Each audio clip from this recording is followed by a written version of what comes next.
Você já parou para pensar no que passa na cabeça de um homem milionário quando ele descobre que suas filhas podem estar sendo envenenadas? Quando todos os seus recursos, todo o seu dinheiro, toda a sua influência não conseguem resolver o sofrimento de duas crianças? Esta é a história de Rafael Ferraz, um empresário bem-sucedido que tinha tudo: mansão luxuosa, contas bancárias cheias, poder de fazer praticamente qualquer coisa. Mas havia uma coisa que nem todo o ouro do mundo conseguia comprar: paz, silêncio, o sono tranquilo de suas filhas gêmeas.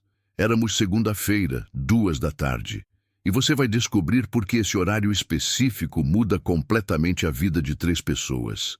Faz mais de 2 meses que Helena e Sofia, as gêmeas de Rafael, não conseguem dormir direito. 2 meses, pense nisso. 2 meses de choro ininterrupto, 2 meses de um pai envelhecendo diante dos próprios olhos, tendo cada noite mais olheiras, cada dia mais perda de esperança. Rafael já havia consultado os melhores pediatras do país, neurologia, especialistas em bebês, médicos particulares renomados.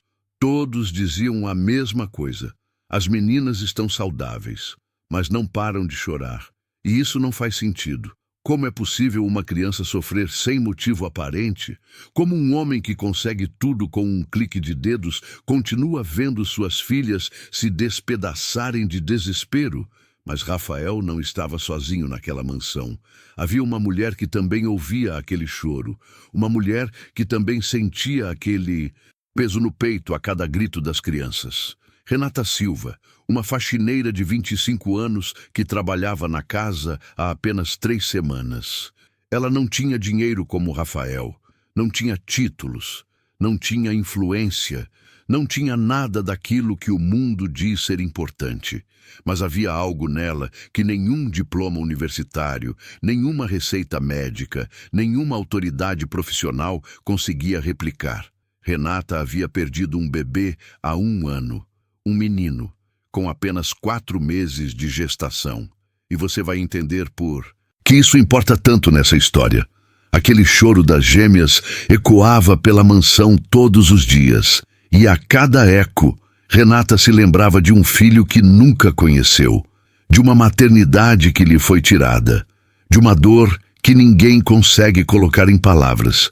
Então, quando Rafael finalmente permitiu que ela pegasse uma das meninas, apenas para tentar um último desesperado movimento, o que aconteceu nos próximos segundos chocaria absolutamente todo mundo, e especialmente alguém que estava observando, alguém que não esperava que uma simples faxineira conseguisse fazer o que nenhum médico, nenhum especialista, nenhuma pessoa com formação conseguiu fazer. O que aconteceu nos próximos 15 minutos foi tão impactante que Rafael precisou sentar na cadeira. Sueli, a governanta que trabalhava ali há 20 anos, caiu em lágrimas. E Cásia congelou. Seu sorriso desapareceu do rosto, porque naquele instante, sem que ninguém soubesse, uma verdade chocante começava a se revelar. Uma verdade que ia destruir vidas. Uma verdade que ia levar uma mulher inocente para a cadeia. Uma verdade que só seria descoberta por acaso, dias depois, graças a um caderninho velho, detalhes observados e a coragem de um pai finalmente acreditar no impossível. E é exatamente aqui que tudo começa. Segunda-feira, 14h. O barulho ecoava por toda a mansão. Não era um choro normal. Era aquele choro desesperado de bebê que atravessa as paredes, que penetra na alma, que faz qualquer pessoa com coração sentir uma dor que nem é sua. Helena e Sofia choram há 3 horas naquele dia, 3 horas seguidas. A frequência é tão alta, tão constante, que parece um alarme que ninguém consegue desativar. Renata sobe a escada da mansão com seus materiais de limpeza e cada passo que dá é mais pesado que o anterior. Ela tem apenas 25 anos. Trabalha como faxineira há 3 semanas nessa casa. Mas ninguém consegue se acostumar com aquele som que não deveria existir. Ela para no meio do Caminho, limpa o suor da testa, fecha os olhos por um segundo e sussurra para si mesma: meu Deus, essas crianças. Porque Renata sabe o que é sofrer, sabe o que é perder. 1 ano atrás, ela estava grávida, levava um menino que ia fazer essa hora uma criança de 4 meses. E então perdeu tudo. Perdeu em um dia que começou como qualquer outro. Então, quando ela ouve aquele choro, não é só compaixão. É como se fosse uma conversa entre duas dores diferentes. A criança chorando a agonia de existir. E Renata, ouvindo, chorava a ausência de seu filho. Enquanto ela caminha pelo corredor, Rafael aparece. Mas não é o Rafael bem-sucedido, o milionário que vira folhas de jornais de negócios. É um homem que parece ter envelhecido 10 anos em poucas semanas. As olheiras são profundas, quase roxas. O cabelo está despenteado de forma que mostra desespero. Ele anda como um fantasma pela própria casa. Sueli, a governanta que trabalha ali há 20 anos, corre até ele. Patrão, ela diz com a... Em voz preocupada, o senhor também precisa descansar um pouco. Não pode continuar assim. E Rafael, com a voz embargada, responde: como eu vou descansar escutando minhas filhas chorando desse jeito? Que pai eu sou, Sueli? Que tipo de pai? Faz mais de 2 meses que elas não conseguem dormir direito. 2 meses. E Rafael já fez de tudo. Chamou o pediatra, chamou o neurologista, chamou o especialista em bebê, gastou uma fortuna, investiu tudo o que tem, mas nada, absolutamente nada funciona. Os médicos dizem que as meninas são saudáveis. Exames estão perfeitos. Não há nada clinicamente errado. Mas então por quê? Por que elas não conseguem parar de chorar? Porque nem o dinheiro, nem o poder, nem a autoridade consegue resolver um sofrimento que não tem explicação? E é quando Renata, que estava limpando, para completamente. Seu corpo fica tenso, porque ela viu Rafael daquela forma. Ela viu um homem completamente destruído. E dentro dela, aquela mãe que perdeu um filho entendeu perfeitamente o que aquele pai estava passando. O desespero de não conseguir ajudar quem você ama mais que a própria vida. Renata tinha uma escolha a fazer naquele momento. Ela poderia continuar subindo as escadas, fingir que não viu nada, fazer seu trabalho de faxineira e ir embora no final do dia. Era o profissional, era o correto, mas algo dentro dela não deixava. Porque quando você carrega a morte de um filho dentro do peito, quando você sabe o que é ter um vazio que nenhuma quantidade de tempo consegue preencher, você não consegue olhar para o sofrimento de uma criança e simplesmente virar para o outro lado. Então Renata continuou subindo e chegou ao quarto das gêmeas. O ambiente tinha aquele cheiro de bebê misturado com remédio. 2 caminhas pequenas, decoração rosa e azul, brinquedos que nunca eram usados porque as meninas não paravam de chorar o suficiente para brincar. Helena e Sofia estavam vermelhas de tanto chorar, os rostinhos inchados, os punhinhos fechados com força, como se estivessem lutando contra algo invisível, algo que ninguém conseguia ver, mas todos conseguiam sentir. Rafael estava lá, desesperado, quase caindo de cansaço, segurando uma das meninas no colo. Papai não sabe mais o que fazer, minha filha. Ele sussurrava para Helena, balançando a menina com aquele carinho que só um pai consegue ter quando está completamente destruído. Papai está perdido. E então? Então Renata fez algo que não estava no roteiro de ninguém. Algo que não estava no manual de ser funcionária. Algo completamente impulsivo, completamente do coração. Ela estendeu os braços. Posso pegar ela um pouquinho? Renata perguntou. Sua voz baixa e natural, como se estivesse oferecendo um copo de água. Rafael, que estava no limite absoluto do cansaço, da falta de esperança, da desesperação, nem pensou 2 vezes. Ele colocou Helena nos braços dela. E então, aconteceu o impossível. O silêncio foi imediato, não gradual, não lento, imediato, como se alguém tivesse apertado um botão de mudo no universo. Helena parou de chorar. Os olhinhos inchados se abriram lentamente e fixaram no rosto de Renata. Havia um olhar curioso ali, tranquilo, como se a bebê reconhecesse algo que os médicos, com toda sua formação e autoridade, nunca conseguiram ver. Sofia, no carrinho, também parou. Ela virou a cabecinha na direção da irmã e de Renata, como se entendesse que alguma coisa havia mudado, como se naquele instante o universo tivesse se reorganizado. Calma, pequenininha Renata, sussurrou, balançando Helena devagar. O que foi que estava incomodando você? A bebê fechou os olhinhos e pela primeira vez em mais de 2 meses, pela primeira vez em 60 dias, Helena adormeceu. Verdadeiramente adormeceu.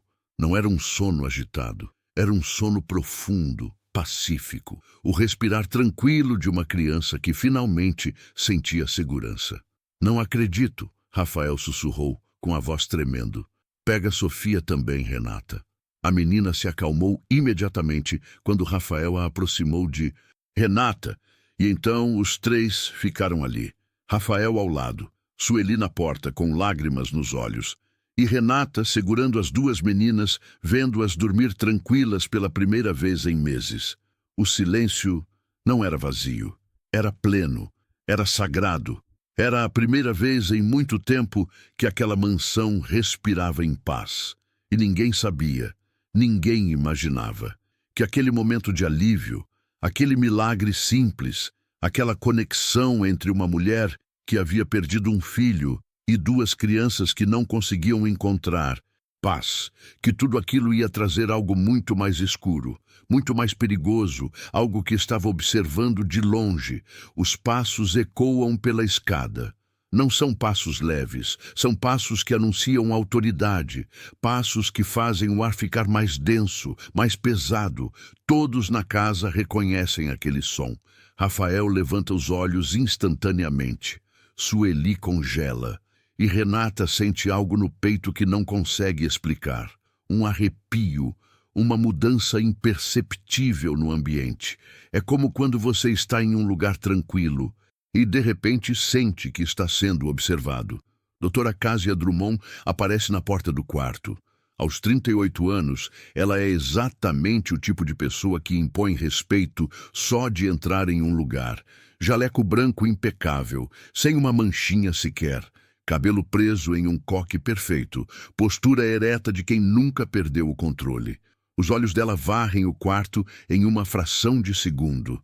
E é nesse instante que seu sorriso congela. Literalmente congela. Rafael, ela diz com a voz controlada, tentando parecer casual. Como estão minhas pacientinhas? Mas há algo no tom dela que não é casual.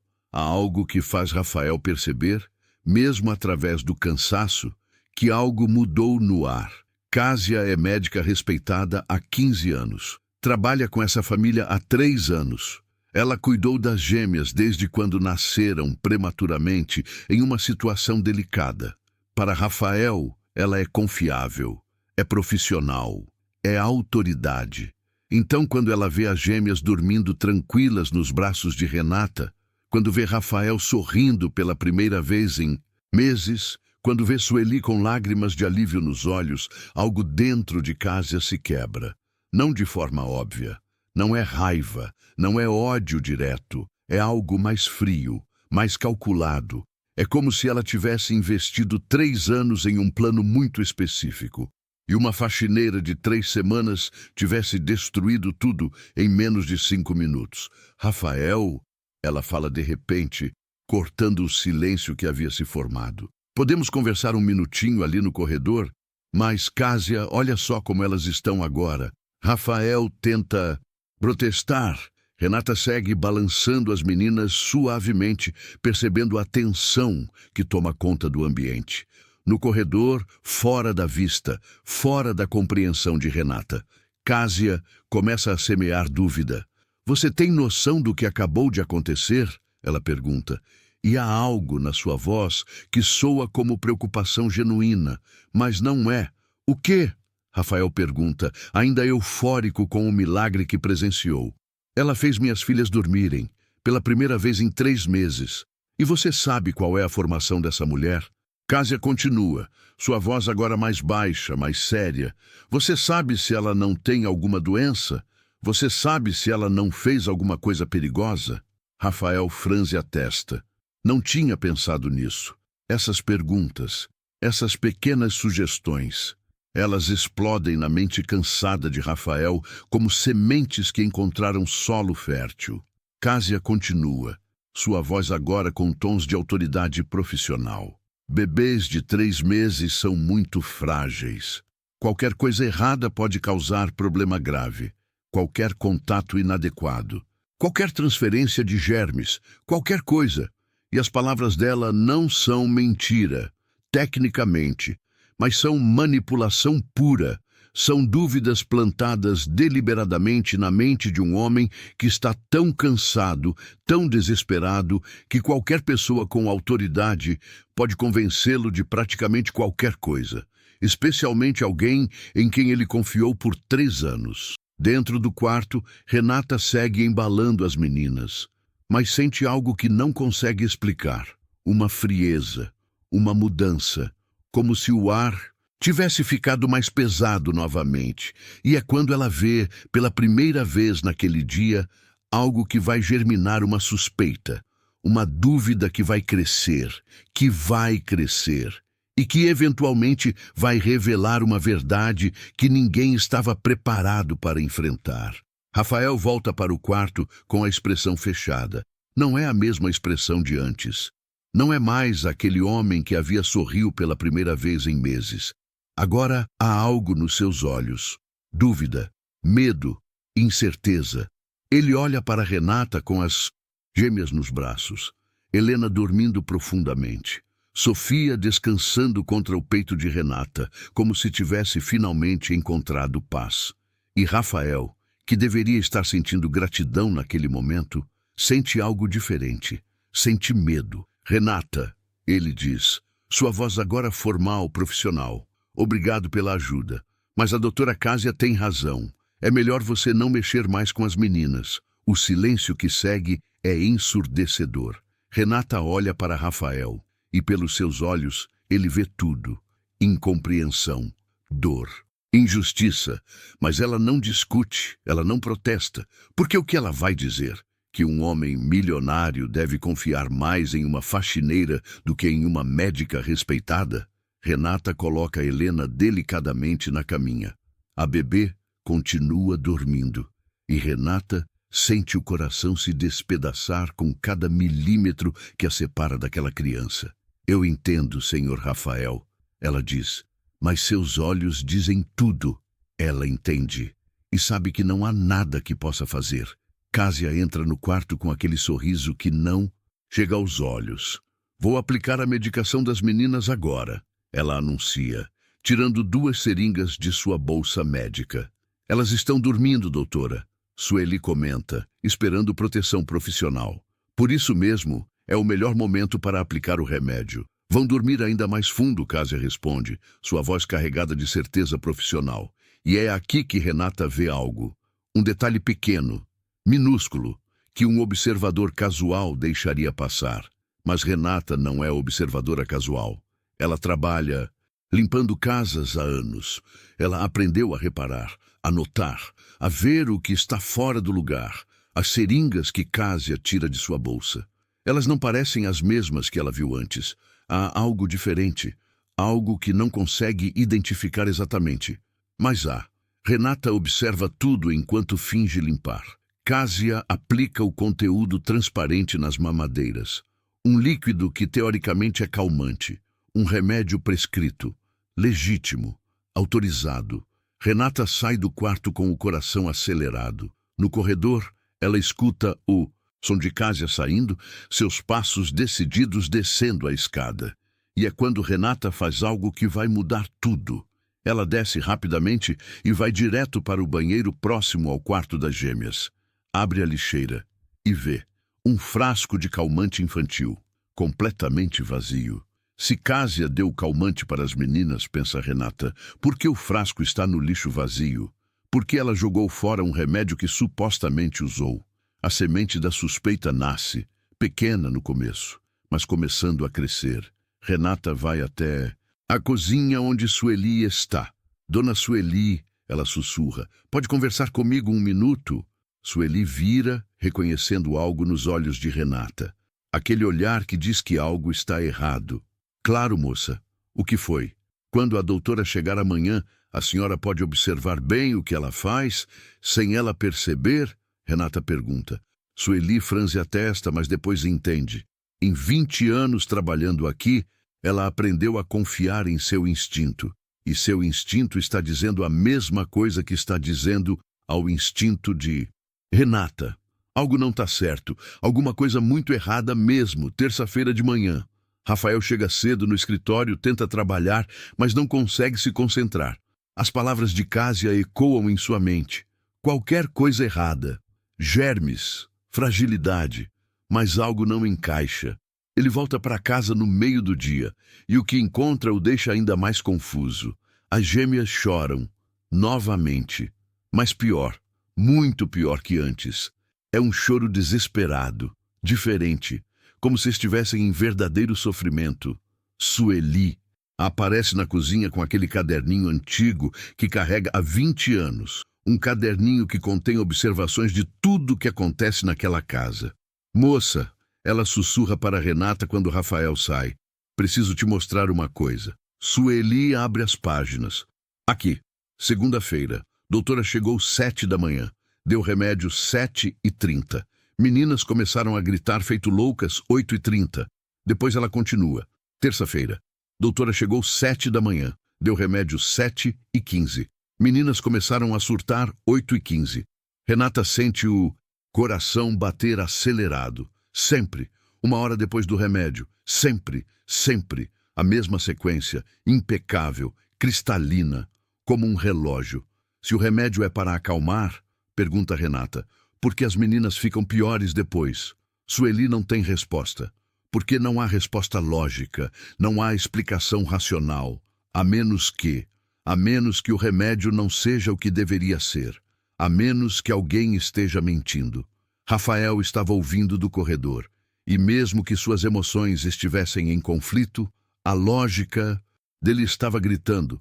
Os dados, os números, o padrão, tudo apontava para a mesma conclusão inimaginável. Renata, Rafael aparece na cozinha. Você pode sugerir uma coisa? E se a gente não desse o remédio hoje, só para ver? Rafael, respeitar a prescrição médica, começar a protestar internamente, mas algo nele queria saber. Quer dizer, se elas ficarem muito mal, eu dou na hora, ele diz. Renata apenas balança a cabeça. Está bem, senhor Rafael. Durante toda a manhã de quarta-feira, as gêmeas ficam sem o remédio de Kásia. E algo absolutamente extraordinário acontece. Elas brincam normalmente, mamam sem problemas, fazem suas necessidades como deveriam. O comportamento é de bebês saudáveis, comportamento normal, comportamento que nenhum remédio deveria precisar corrigir. Às 2h30 da tarde, Kásia chega para sua consulta programada. Como estão minhas pacientinhas? Ela pergunta com aquele sorriso profissional. Bem, Rafael responde, observando-a atentamente. Ótimo, o remédio está funcionando? Perfeitamente, ela diz. E sobe para o quarto das gêmeas. Rafael, Renata e Sueli ficam no andar de baixo. O coração de todos acelerado. Porque sabem que algo vai ser revelado. Meia hora depois, Kásia desce. Pronto, apliquei a dose da tarde. Elas vão ficar bem calminha agora, ela anuncia. Assim que Kásia sai da casa, os 3 sobem correndo para o quarto. As gêmeas estão no berço, aparentemente normais. Mas Rafael repara em algo. Olhem os olhos delas, ele sussurra. Helena e Sofia estão com os olhos mais abertos que o normal, vidrados, como se estivessem vendo coisas que não existem, como se a realidade tivesse saído de foco. 15 minutos depois, como um relógio perfeito, o choro começa. Mas não é um choro normal de bebê, é um choro desesperado, de quem está sentindo algo ruim, de quem está em sofrimento. Agora eu tenho certeza, Rafael sussurra, a voz tremendo de raiva. A voz tremendo de algo que vai destruir tudo. Ela está envenenando minhas filhas. As palavras caem como um martelo na sala, e ninguém consegue negar, porque os dados, os números, o padrão, a observação, tudo converge para uma única verdade horrível, e essa verdade está prestes a explodir. Rafael pega o telefone com as mãos tremendo. Seus dedos discam cada número com precisão de quem sabe exatamente o que precisa fazer. Doutor Augusto, é o Rafael Ferraz. Ele diz quando o médico atende. Preciso que o senhor venha à minha casa urgente. Não, não é emergência, mas é importante. Pode vir hoje ainda? Enquanto Rafael fala, ele não sabe que está sendo ouvido. Kásia está fora da mansão, perto da janela do escritório, e seus olhos estão fixos na vidraça, escutando cada palavra, cada planejamento, cada movimento que Rafael está fazendo para descobrir a verdade. E naquele instante, algo muda completamente dentro de Kásia. Não é pânico, é frieza. É o instinto de autopreservação de alguém que sabe que foi descoberta, mas que ainda tem tempo de agir, que ainda tem oportunidade de se defender, antes que a verdade exploda. Então Kásia faz um telefonema cuidadosamente planejado. Ela liga para a delegacia do bairro e mente. Mentiras excelentemente construídas, mentiras que soam legítimas, que soam preocupação genuína, mas são veneno puro. Alô, delegacia? Eu preciso relatar uma situação muito séria. Recebi informação de que uma funcionária está aplicando medicamentos controlados em bebês de uma criança, sem prescrição médica, na residência de Rafael Ferraz, endereço tal. É de extrema urgência. 15 minutos depois de Rafael ter marcado a consulta com o Dr. Augusto. 15 minutos é tudo que Kásia precisa. 2 viaturas param na frente da mansão. 4 policiais sobem para o quarto das gêmeas. Encontram Rafael, Renata e Sueli cuidando dos bebês que agora choram desesperadamente. Quem é a funcionária responsável pelos cuidados médicos das crianças? O sargento pergunta. Sua voz oficial, sua autoridade palpável. Ninguém, Rafael responde. Elas são cuidadas por uma médica. Temos informação de que esta senhora, o policial aponta para Renata, vem aplicando medicamentos sem autorização. Isso é mentira, Renata grita. E é quando Kásia aparece na porta, como se estivesse esperando esse momento exato, acompanhada de outro policial, como se soubesse exatamente quando isso aconteceria. Sargento, como relatei por telefone, encontrei evidências de que esta funcionária vem drogando as crianças, Kásia anuncia, seu tom perfeitamente controlado. Ela abre a bolsa médica e retira um frasco. Encontrei isto escondido na casa dela. Medicamento controlado, anfetamina, um estimulante potente. Renata fica em choque absoluto. Isso não é meu. Eu nunca vi esse frasco na vida, ela grita. Mas as palavras dela caem em ouvidos que não estão abertos para escutar. Porque há autoridade ali. Uma médica respeitada, uma profissional. E há uma funcionária, uma faxineira. Quem você acredita? E Kásia não para. Ela mostra um papel, anotações, dosagens, instruções de medicação, uma receita falsificada, assinada por doutora Renata Silva. Rafael pega o papel das mãos do policial com descrença. É uma receita médica falsificada com prescrição de anfetamina para Helena e Sofia. Renata, Rafael sussurra. Como você pode? Senhor Rafael, eu juro que nunca escrevi isso. Eu nem sou médica, eu nem sei escrever receita, mas é tarde demais. Os policiais já a cercam. Senhora, o sargento fala, a senhora precisa vir conosco para prestar esclarecimentos. Não, eu sou inocente. Foi ela que plantou essas coisas. Ela que estava envenenando. Mas enquanto Renata é levada pela polícia, enquanto as algemas se fecham ao redor de seus pulsos, enquanto ela chora gritando inocência que ninguém escuta, Kásia se aproxima de Rafael, seu rosto assumindo aquela expressão que combina perfeitamente com quem está preocupada. Desculpe, Rafael, sei que confiava nela. mas não podia deixar suas filhas correr risco. E Rafael, destruído, confuso, desesperado, olha para as gêmeas que continuam chorando nos braços de Cásia. E naquela fração de segundo, ele não consegue ver a verdade. Ele consegue ver apenas o que está na sua frente. Uma médica respeitada, uma profissional, a única pessoa em quem pode confiar agora, enquanto a inocente é arrastada para o caos. Sexta-feira, 8 horas da manhã. Renata acorda numa cela fria da delegacia. Uma cela que parecia ter paredes feitas de desespero. Uma noite que duraria para sempre. Ela passou horas tentando explicar, tentando fazer os investigadores entenderem que era vítima de uma armação, que tudo havia sido plantado, que ela era inocente, mas ninguém escuta alguém em uma cela, ninguém escuta quem está sendo acusado de envenenar crianças, porque aquele é o crime que desativa todos os mecanismos de empatia, que congela todo julgamento, que transforma pessoas em monstros antes de qualquer julgamento acontecer. Um advogado público chega, um homem cansado que parece ter visto muitos casos iguais. Renata, vou ser direto com você. A situação está complicada. Receita falsificada é crime grave. Pode dar de 2 a 8 anos de cadeia. Alguém plantou essas coisas. A médica armou tudo. Você tem como provar? E aqui? Aqui é onde tudo desaba.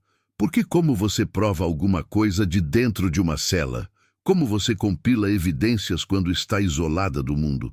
No meio da tarde, uma visita chega que dói mais que qualquer acusação. Sua mãe, Dona Márcia Santos, aparece com o rosto vermelho de vergonha e raiva. Mãe, Renata sussurra.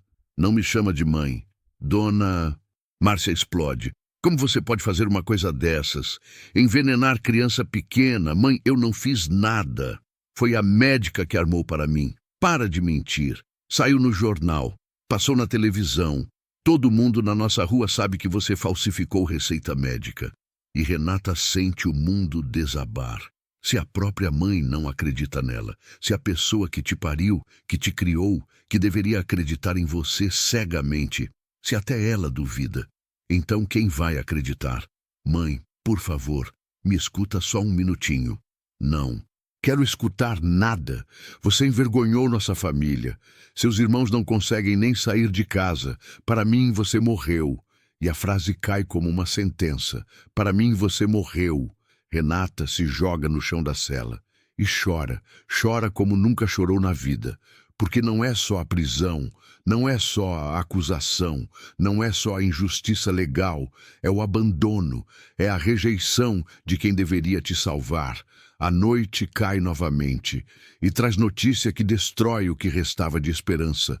Uma guarda aproxima da cela. Aqueles bebês que você envenenou foram internados de madrugada. A guarda anuncia, sua voz sem emoção. Estão na UTI pediátrica, convulsões, febre altíssima.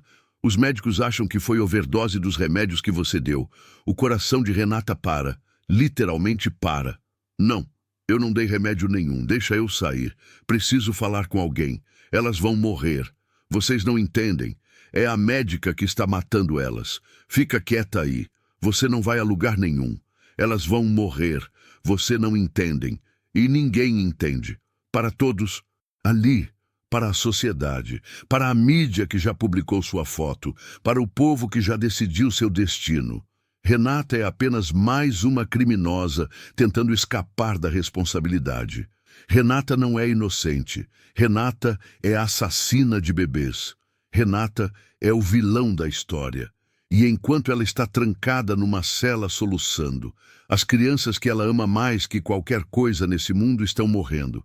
Estão ligadas em máquinas, lutando pela vida, nos braços de quem realmente as envenenou. E a pessoa que poderia salvá-las está impotente, isolada, destruída, esquecida pelo mundo. Domingo, 6 horas da manhã. No Hospital São José, Rafael não sai do lado das filhas há 36 horas. Helena e Sofia estão na UTI pediátrica com monitores que mostram sinais preocupantes. Febre que não baixa, pequenas convulsões que vêm em ondas, como se o corpo delas estivesse lutando contra algo invisível, algo que os médicos do hospital não conseguiam entender.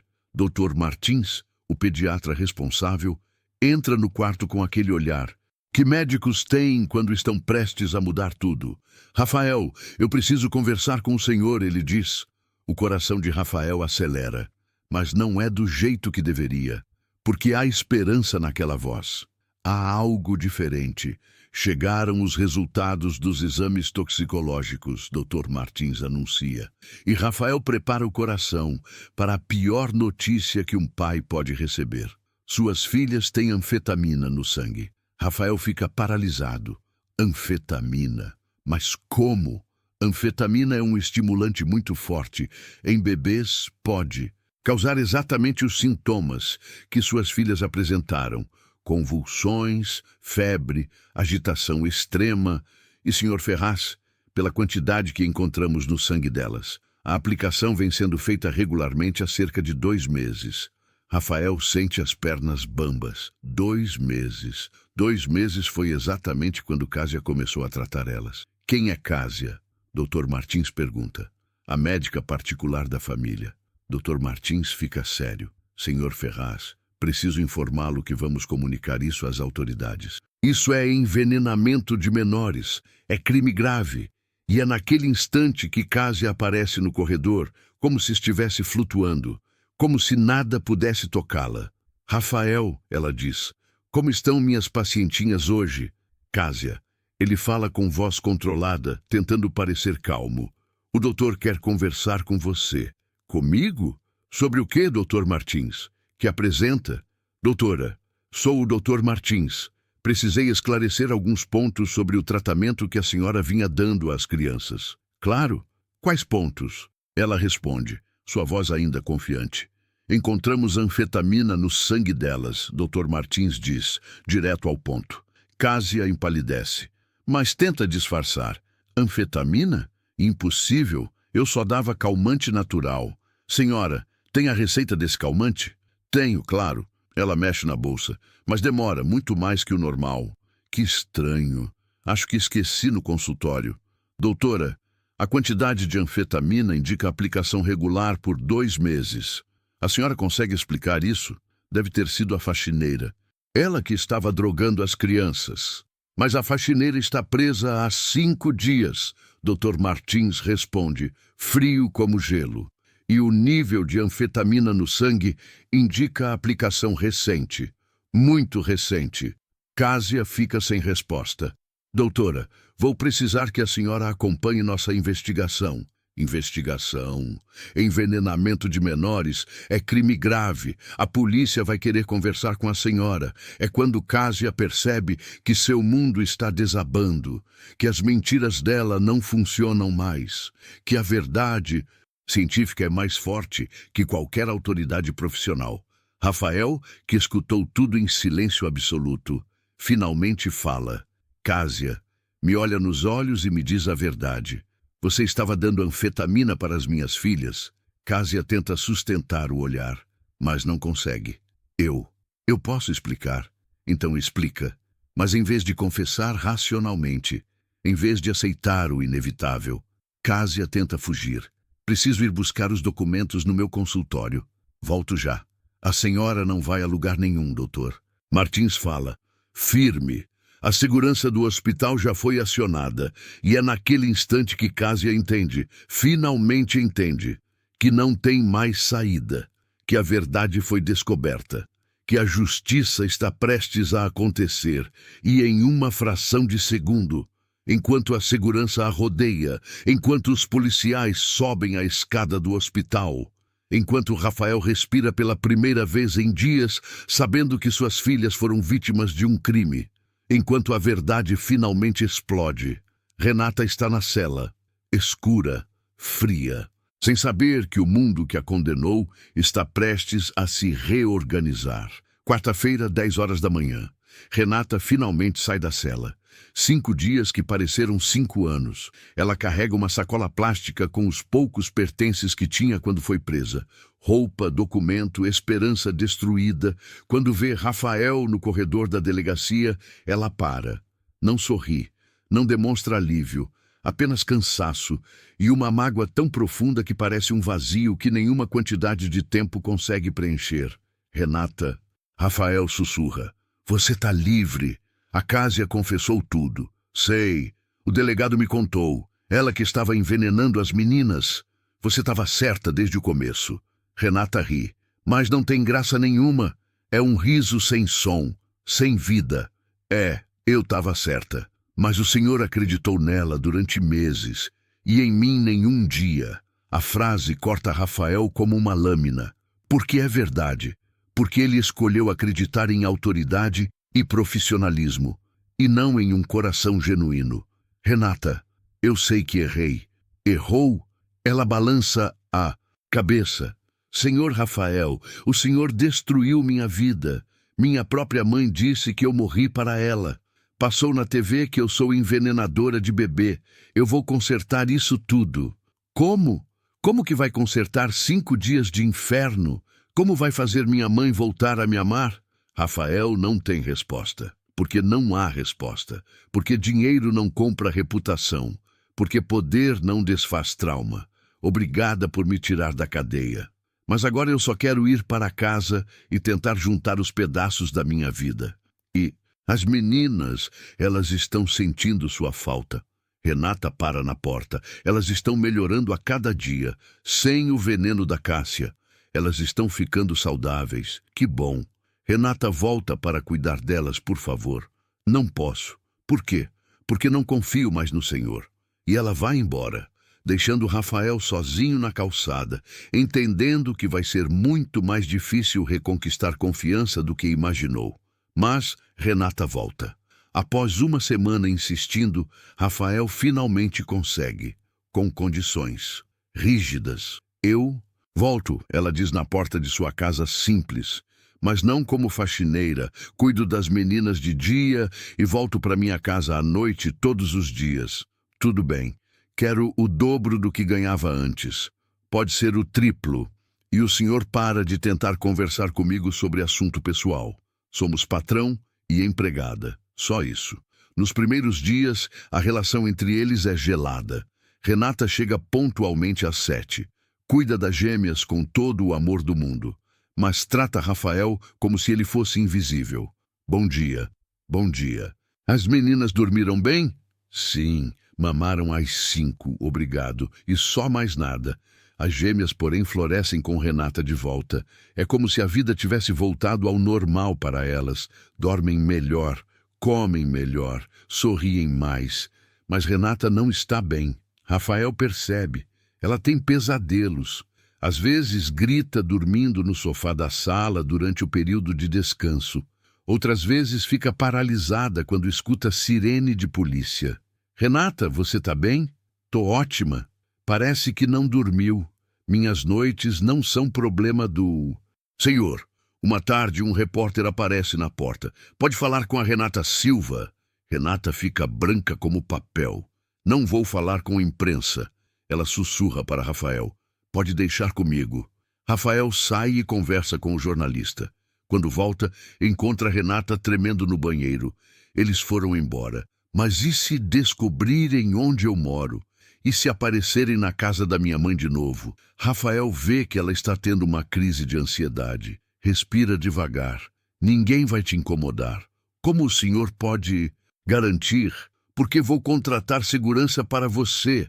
Não preciso de caridade. Não é caridade, é responsabilidade minha. Eu que coloquei você nessa situação. É a primeira vez que Rafael assume a culpa real. Meses passam. Pequenas conversas que começam sobre as gêmeas e acabam em assuntos pessoais. Renata, posso perguntar uma coisa? Pode. Por que você tem tanto jeito com criança? Renata fica em silêncio. Porque perdi um. Como assim? Há 2 anos eu estava grávida. Perdi o bebê no 4º mês. Rafael, sente um aperto no peito. Sinto muito. Por isso me identifico tanto com as suas filhas. Elas têm a idade que meu filho teria. Filho? Era menino. Ia chamar João. Pela primeira vez desde que voltou, Renata olha diretamente nos olhos dele. Por isso doeu tanto quando o senhor achou que eu faria mal para elas. Depois de perder meu próprio filho, jamais machucaria o filho de outra pessoa. Rafael fica em silêncio, entendendo pela primeira vez a dimensão real da dor que causou. Que a cicatriz que deixou em Renata vai durar para sempre. Mas é naquele momento que algo muda. Quando dois seres humanos feridos se reconhecem. Quando a dor se transforma em empatia. E é quando Rafael entende que reconquistar confiança não é rápido, não é fácil, mas pode ser real.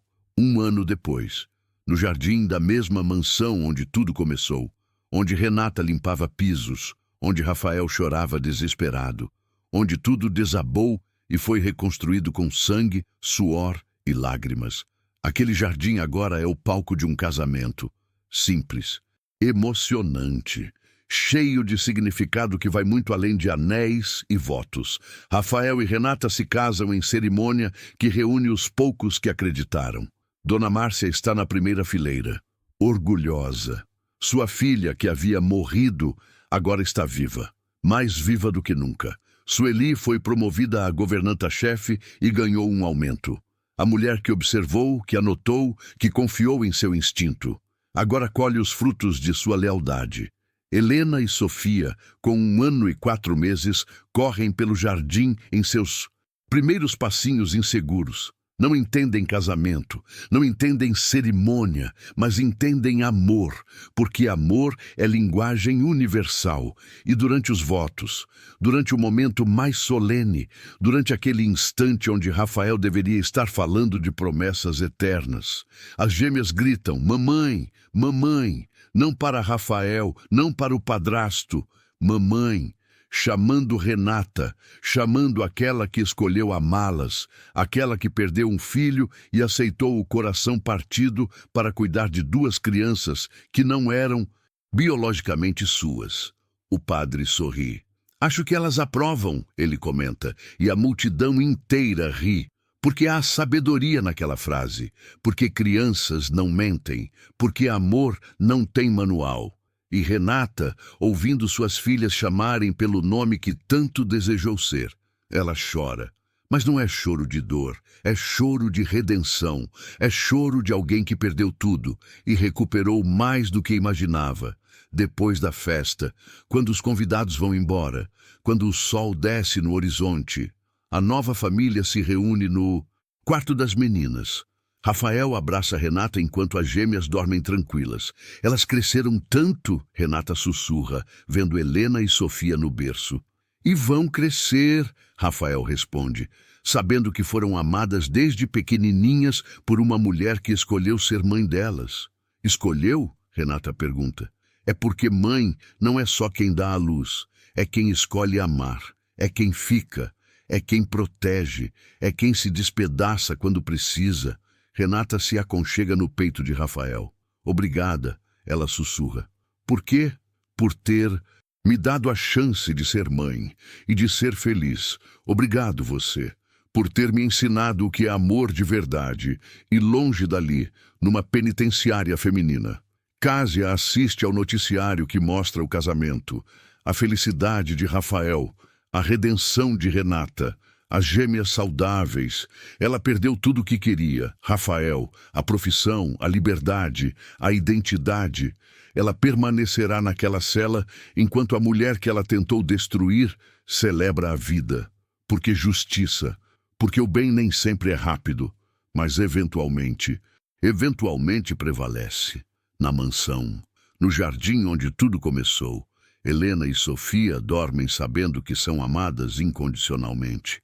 E Renata finalmente entende profundamente, que às vezes a família que escolhemos, a família que nos ama apesar de nossas cicatrizes, a família que acredita em nós quando o mundo nos condena, essa família é mais forte, muito mais forte do que a família do sangue.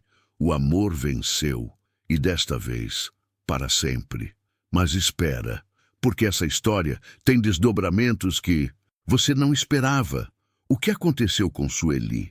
Por que ela anotava tudo em um caderninho? Qual é a história dela? Ou o que sobre a mãe de Renata? Como ela reconstrói a relação com a filha que acreditava estar perdida? Essas histórias existem e merecem ser contadas. Fique ligado, porque no próximo vídeo você vai descobrir que ninguém nesta mansão saiu igual de tudo isso. E as cicatrizes de cada pessoa são histórias de redenção que precisam ser ouvidas. Me conta nos comentários, qual parte dessa história mais tocou seu coração? Que frase você gostaria de ouvir de novo? E que personagem você quer conhecer melhor no próximo vídeo? Deixe seu comentário, porque cada palavra que você escreve me mostra que essas histórias importam, que a verdade importa, que o amor importa. Obrigado por estar aqui. Obrigado por acreditar comigo que o bem sempre vence o mal. Nos vemos no próximo vídeo. Olha, se você chegou até aqui, se assistiu essa história do começo até o fim, se sentiu cada emoção, cada traição, cada dor de Renata, cada confusão de Rafael, cada injustiça que fez seu coração acelerado. Se você realmente sentiu algo nessa história, então você precisa estar inscrito nesse canal, porque histórias como essa, histórias de redenção, de justiça, de amor que supera o sofrimento, elas precisam ser ouvidas. E você precisa ser parte dessa comunidade. Você precisa estar aqui quando a próxima história vier, quando mais personagens permitirem que suas vidas sejam compartilhadas, quando a verdade continuar prevalecendo. Então clica agora em inscrever-se, faça parte dessa jornada, porque o algoritmo está tentando impedir que essas histórias cheguem em pessoas como você, pessoas que sentem, pessoas que acreditam, pessoas que sabem que o bem importa. Agora, deixa um comentário, deixa uma marca, deixa sua voz ser ouvida aqui nessa comunidade. Quero que você comente exatamente isso. Eu recebo só isso. Eu recebo. Se essa história tocou seu coração, se você se identificou com Renata, se você sentiu a injustiça, se você chorou em algum momento, se você entendeu que mãe é quem escolhe amar, então comente "Eu recebo" agora, porque essa frase representa tudo. Representa que você recebeu essa mensagem, que você acredita que a justiça existe, que você acredita que o bem vence o mal, que você acredita que o amor é mais forte que qualquer mentira. Comente "Eu recebo" nos comentários. Deixa seu rastro. Deixa a comunidade saber que você está aqui, que você sente, que você importa. E, por favor, deixa um like se essa história merecia ser contada, se Renata mereceu redenção, se você quer que mais histórias como essa cheguem em mais pessoas. Deixa um like agora. O like nos ajuda a alcançar mais pessoas.